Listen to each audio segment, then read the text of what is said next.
Here, you can see that the chicken is hinting that it's undercooked. Although, it is not necessarily an indicator that it's undercooked because duck meat has a higher myoglobin. Hello, welcome back.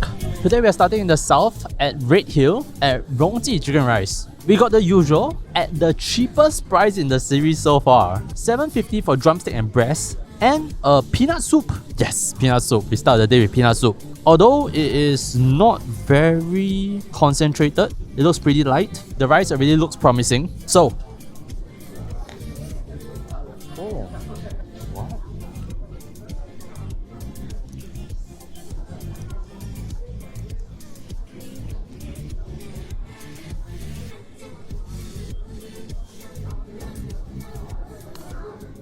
today is the third episode, and this will be the 7th chicken rice of the series, my 3,500 chicken rice of my life, and I'm very surprised that I can still be surprised.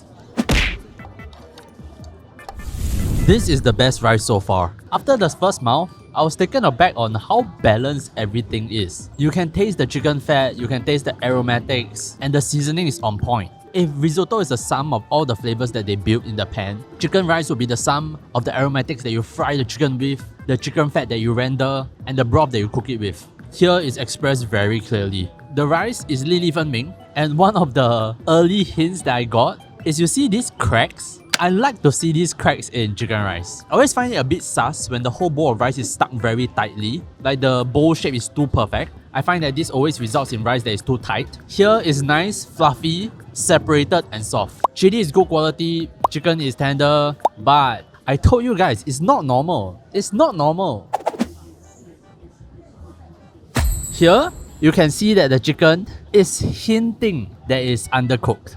One of the things that annoys me the most in the culinary world is that the perfect temperature for chicken breast versus the duck meat like the thigh are rather different. Typically in most chicken dishes, you want to be spot on with the breast temperature and overcook the thigh a bit. So here you can see that it's slightly pink, although it is not necessarily an indicator that it's undercooked because duck meat has a higher myoglobin content. With the gentle cooking style of Hainanese chicken rice, sometimes the meat can cook through without the myoglobin completely breaking down, thus preserving the pink color. The most definitive way to tell is via a thermometer, but if you don't have that, the texture is a good tell. It should behave like cooked meat. It should shred, it should give, unlike raw meat, where it's tougher and more gooey. So the miss is not necessarily that they serve me raw chicken, but that even though you know that it's cooked, it's still uncomfortable to put it into your mouth. It's kind of like telling you to take a vacation at a dormant volcano. Like you know you're gonna be fine, but you still won't sleep too well. And I will also argue that overcooking the thigh gives a better flavor than being precise with the temperature. So then you might ask, then Audrey, how did the past 6 chicken rice nail the temperature of the breast and not have pink drumstick? I don't know. I tell you, that's why it's not normal. In fact, if you eat chicken rice regularly, you know that sometimes you will have a bad roll. Sometimes you legit have raw chicken because that's the price to pay if you want to thread the needle, if you want to aim for that perfect cook. Another small miss is the peanut soup. There's a significant amount of animal fat in this and I don't like it. It smells a little and it takes away from that natural sweetness of peanuts, thus removing its ability to alleviate flavor. Still, big start. I'll see you guys in the next spot.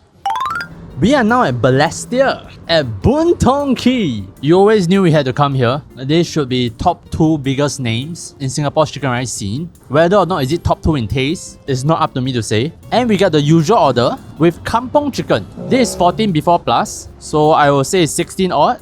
Typical of Boon Tong Key, they are more expensive. However, the rice is rather cute. Here's my phone for comparison. We do see the yellow hue of chicken and these deposits of like yellow fat underneath the skin. Quite interesting. Anyway, let's try it.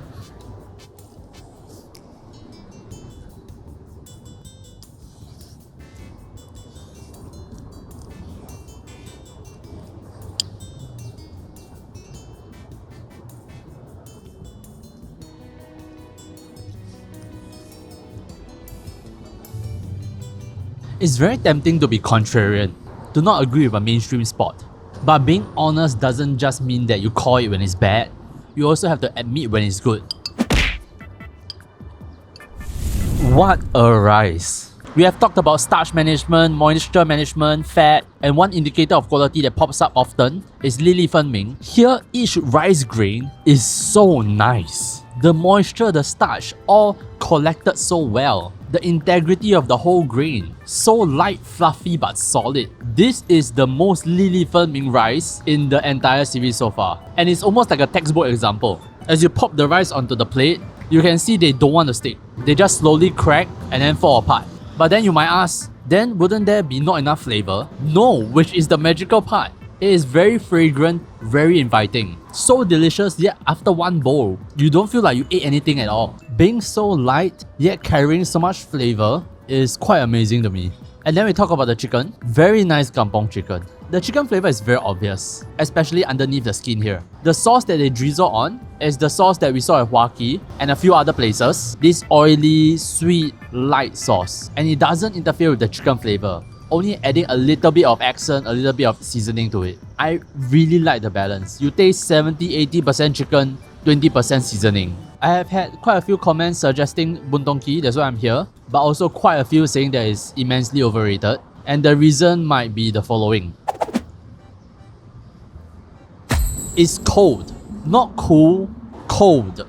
And what is more interesting is that the plate, when it came, was served cold as well. You will never have chicken rice chicken hot, because it has to cool in order to reach that texture. But cold is interesting. When it's this cold, I liken it more to sashimi already. You all definitely have heard of the ice bath when it comes to shocking the chickens. But after that step, normally the chicken is left alone for a long while to rest, so that it comes back up to room temperature. And I'm not sure if it's because it's served cold, or that they are using kampong chickens, which are leaner, but the breast is quite tough. Easily the toughest breast so far. Unquestionably, because almost every other breast is very tender, like I have repeated so many times. I do like that the breast has chicken flavor though. Very often with broiler chickens, the breast, while tender, tends to taste very bland. And then the second last thing that I don't like is the chili. I'm not sure what is it about it, but it tastes very off the shelf, very central kitchen. There's this ingredient that gives the impression that it's preserved. That combined with the texture, it being thicker and sweet, it really reminds me of off-the-shelf supermarket chicken rice chili.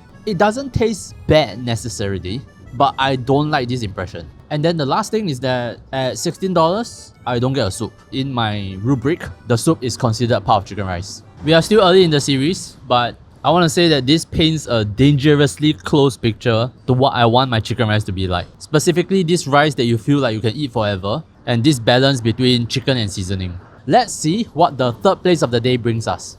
We are now in Dover at Bao Mei Chicken Rice. And oh my god, whiplash! We just came from an 1820 chicken rice. This, with the standard order, chicken drumsticks plus breast meat, is $4.30. $4! If this is anything close to decent, we can just give the best value award right now. And then I know you might ask, Eldrick, Dover is south? You know how we do it around here. We do a little harmless gerrymandering for the funnies. Anyway, it is $4.30, but we don't get too much meat. Oh, we have jelly. Oh. We have a very loose chili and a pretty plain looking soup. Let's see what 1/4 of the price buys us.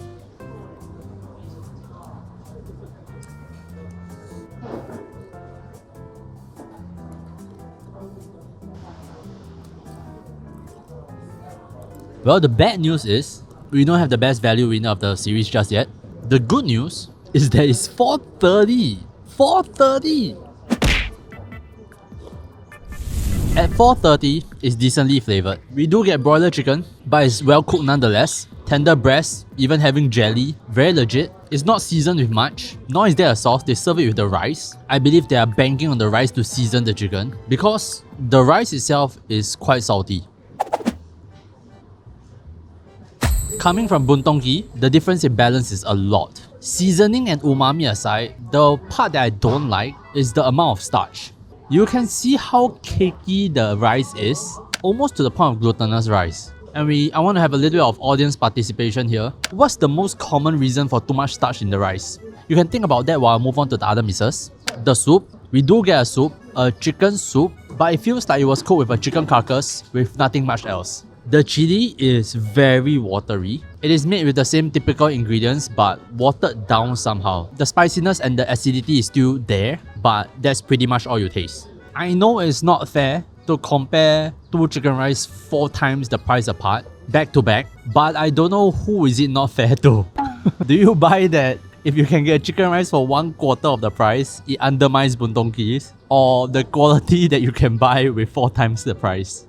Anyway, you all got your answers in? The most common reason for residual starch, assuming you're using jasmine rice, is not washing the rice properly. So normally in Southeast Asia, or Singapore at least, we like to wash our rice until the water turns clear. That will give the most defined, most fragrant rice. Like at Boon there are recipes where you want the starch, like kuehs or risottos, but when it comes to white rice, most people prefer Li Li Fen Ming.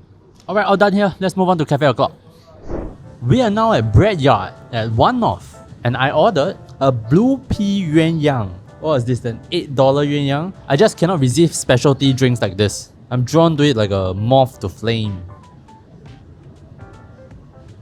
This tastes like Ang Mo yuan yang, like a latte with an English breakfast. Anyway, recap.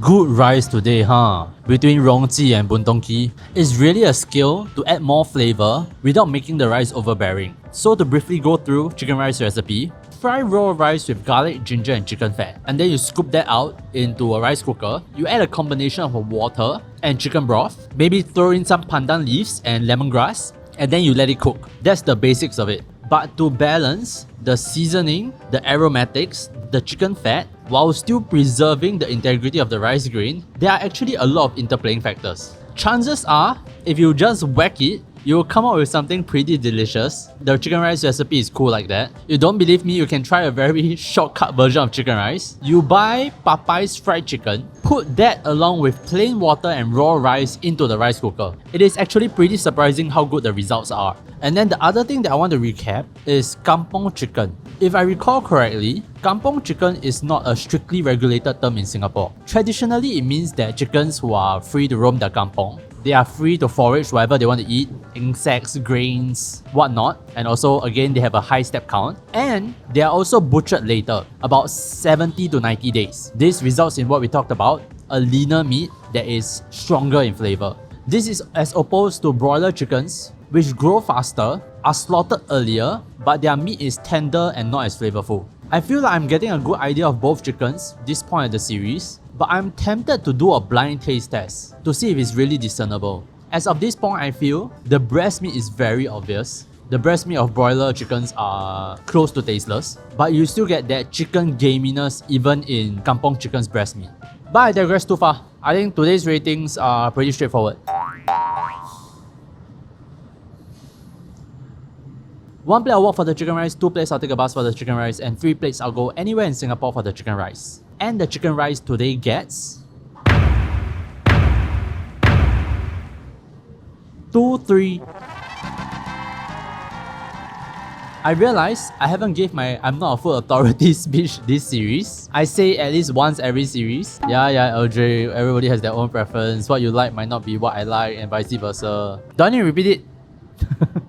I'm gonna repeat it. I would hate if you use my ratings as a be-all or end-all for food. What I try to do here on this channel is to talk more about food so that hopefully you all gain a better appreciation of the dish, not just a certain place. My role is to describe the food as best as I can, to use the tools I have to give you a preview of the taste, and hopefully help you find a chicken rice that you really love. If our palates are similar, great. If our palates are different, use that as a hint. But please don't be like, oh, because Eldrick say one. I don't know anything about chicken rice. What are you listening to me for? I also don't know.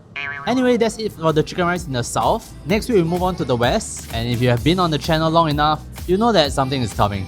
But for now, that's all I have for you guys this time. I'll see you on the next video. Bye!